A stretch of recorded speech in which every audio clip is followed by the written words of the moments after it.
Hello and welcome back to the most amazing channel on the internet. I am your host, Miss Rebecca Jane Felgate, and I am bringing you another dose of spooks.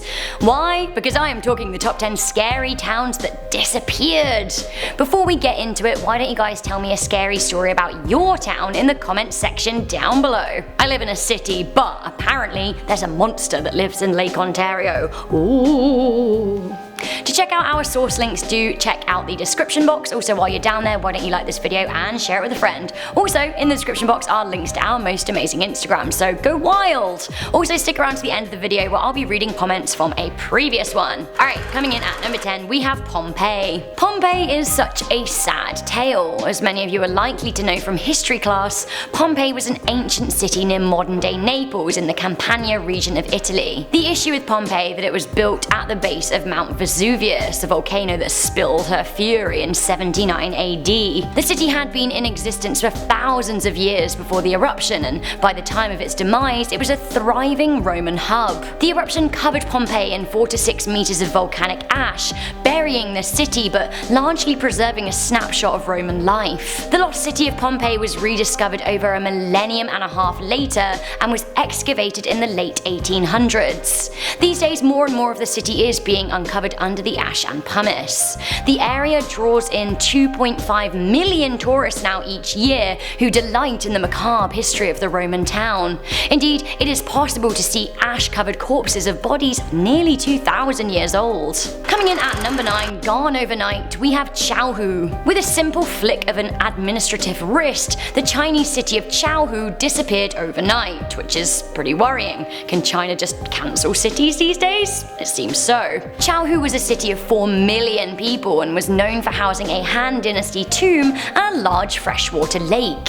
It seems that the Chinese government is pretty obsessed with economic statuses and statistics, and the reason that the city was effectively deleted was to adjust its borders, giving land to nearby cities to make them seem more profitable, which actually sounds kinda crazy, right? The worrying thing is that there was absolutely no public consultation or official notice, and residents were only aware when they were told that they were living in new parts of old cities. So I live in Toronto, like I said, and I guess it's like waking up in Toronto and it no longer being a thing, and I'm told like, oh, you live in East Niagara now. I guess not a lot would change, but at the same time, everything would change. Weird. So weird. Okay, pinnacle of weird at number 8, we have Torres. Where is Torres?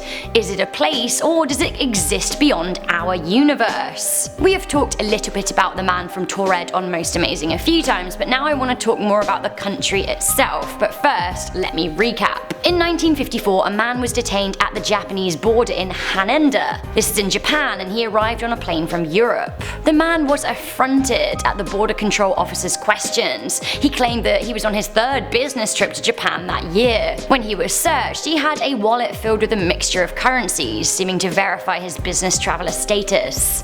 When he presented his passport, officials were absolutely baffled. They'd never seen a passport like this before. Asking where he was from, the man, who primarily spoke French, said he was from Torres. I'm sorry, where? Officers were absolutely baffled because, as you probably know, there is no such place. When he was asked to point to it on a map, he pointed somewhere in the locale of Andorra today. He then became confused and agitated that the map he was given didn't actually include Torres. So, was it real? Did it disappear, or did he appear from another dimension? His passport looked legitimate, but he was from the mysterious country. His passport even had stamps in it, legitimate stamps, that seemed to actually cooperate with his story. He was also carrying a checkbook to a non-existent bank branch from Torres. So I guess my question is, even if the passport and checkbook were convincing fakes, how on earth would he even have been able to get on the plane in the first place? Passports are checked at multiple times when you go to an airport, including at check-in and before you're allowed to even board. I for one have like a deep feeling that Torres is real, but where did it go? Once again I ask, is it in another dimension? Because I don't know, I think that. Speaking of other dimensions, this is crazy at number 7, we have the Cloud City. This terrifying city in the sky appeared and disappeared within the space of a day. Chinese media went wild when thousands of residents who live in 2 different cities in the country spotted what looked like a huge floating city in the sky. have a look and tell me what you think. Like, what on earth could that even be? The phenomenon was described as being a ghost city by onlookers who saw skyscrapers in the clouds. To me, I'm thinking this is another sign of a parallel universe or something. The phenomenon occurred in both Guangdong and Jiangxi, with some believing it was an alien city. The images were caught on camera for the world to see, so I have to say, what on earth or above earth is going on? Even though it looks like a city in the clouds to you and me, apparently it's an optical illusion called Fata Morgana, which is a natural mirage. That being said, hundreds of people saw this disappearing cloud city, which to me makes me think that actually there might be more to it than simple mirage. A reappearing city up next, we have Villa Epicun. Oh my goodness, wait until you see pictures from Villa Epicun. Villa Epicun was a tourist resort near Buenos Aires in Argentina, but unfortunately it flooded in 1985, meaning the whole town had to be abandoned. Disappearing into the water, Villa Epicun became a sunken town lost to the perilous tides. However, strangely, the waters began to recede again in 2009, and now, after a drought, you can see more of the town emerging from the water than ever. 25 years after it disappeared, it began to re-emerge, only this time stripped of paint. The trees have died after their time away from the sun, leaving ghostly, chalky-looking twisted roots and leafless branches withering in the ground. Rusted cars and dislodged bathtubs litter the banks, but honestly, it actually looks kinda cool in like a ghostly, scary way. Coming in at number 5, we have Cooney Lake. This is a spooky Canadian urban legend set in the frozen north of Nunavut, one of Canada's largest and yet least populated territories. The conditions in the Arctic land are pretty terrifying at the best of times. The story goes that in the year 1930, a fur trapper, Joe LaBelle, needed to take shelter from a storm, so he decided to trek to a close-by Inuit village that he said he knew well. He'd been a few times in the past and called out a greeting ahead of his arrival, which was weirdly met with no response. When he arrived in the village, he found that its entire population had vanished. Stranger still, it appeared that inside the houses, food was still kept in stocks, and there were even some half-eaten meals on tables. It was as if everyone had fled at a moment's notice. LaBelle reported the incident to the Royal Canadian Mounted Police. Now, after months of investigation, they never found much of a trace of the residents. These days, the village can't be found at all, which has led many people to think that it simply never existed. Coming into number 4, we have Ashley. The story goes that in August 1952, the small town of Ashley in Kansas, USA, disappeared following a magnitude 7.9 on the Richter scale earthquake. The earthquake was said to have taken place at 3:28 AM, meaning the town's 679 residents were all in bed. The epicenter of the earthquake was none other than Ashley Town Center. Now, the urban legend says that when state law enforcement arrived at what should have been the outskirts of the farming community, they found a smoldering, burning crack in the earth measuring 100 yards in length and approximately 500 yards in width. Back in the day when we did things in yards. The depth of the hole was never determined. Many people think that the story of the disappeared town is none other than a creepypasta. Others say that there was indeed an earthquake on record in Kansas and that the town was lost, being too small to be on any maps in the first place. Honestly, I'm not sure. Coming into number 3, we have the story of Rio Verde. This is a Brazilian ghost story. Or are the legends of the disappearance of Rio Verde real? The story goes that in 1923, a group of explorers came by the village of Rio Verde in the Brazilian jungle, supposedly a town of just 600 people. It seems that the explorers were shocked to find the town utterly deserted. They looked in houses and found things in a state of sudden disarray, chairs knocked over, food still on tables, clothes still in cupboards, cars still in driveways. According to the story, police were called to the town and they found a cryptic clue. It seems that one of the townsfolk had left behind a gun that, on examination, seemed to have recently been fired. Aside the gun, there was a mysterious message that read, "There is no salvation."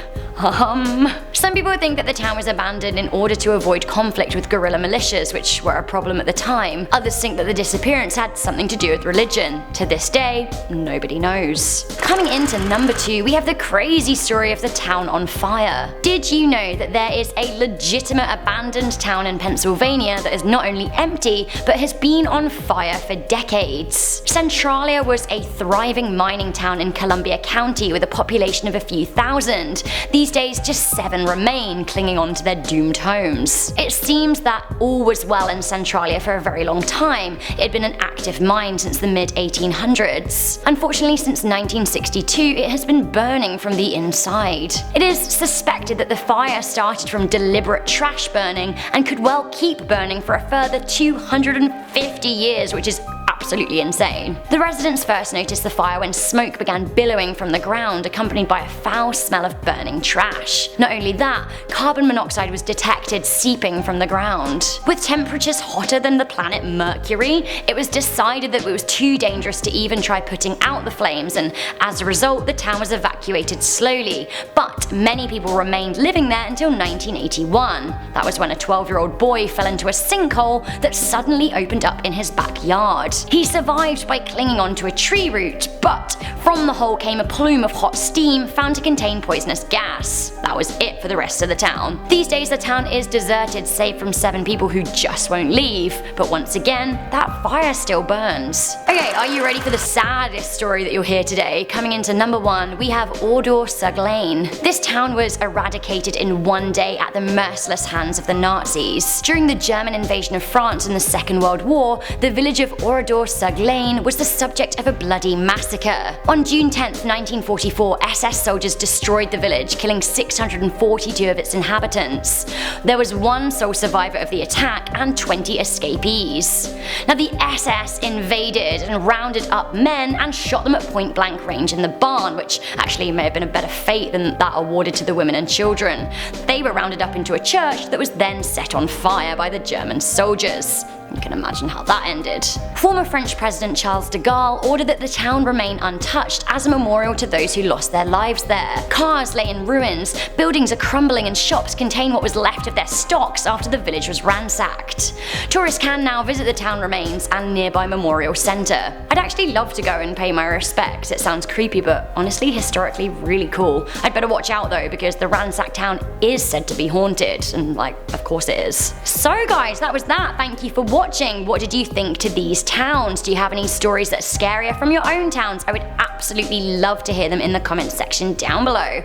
Speaking of comments, before I go, I'm just gonna read some from the top 10 scary SCP that could save the world. I love a positive video. This is what you had to say. Gaming Queen said, I love SCP-999. If it could break apart and make more of itself like jelly, then we could prescribe them as therapy for animals with depression and PTSD. Also, we'd still have the original for SCP-682. I love that idea, but jelly still freaks me out, even if it is world-saving jelly. It's just too wibbly. Chris Schall said SCP-70910. She is a female humanoid that has pale skin and hair and wears a black dress with a red belt and a hairband. She's locked inside a computer and makes random list videos.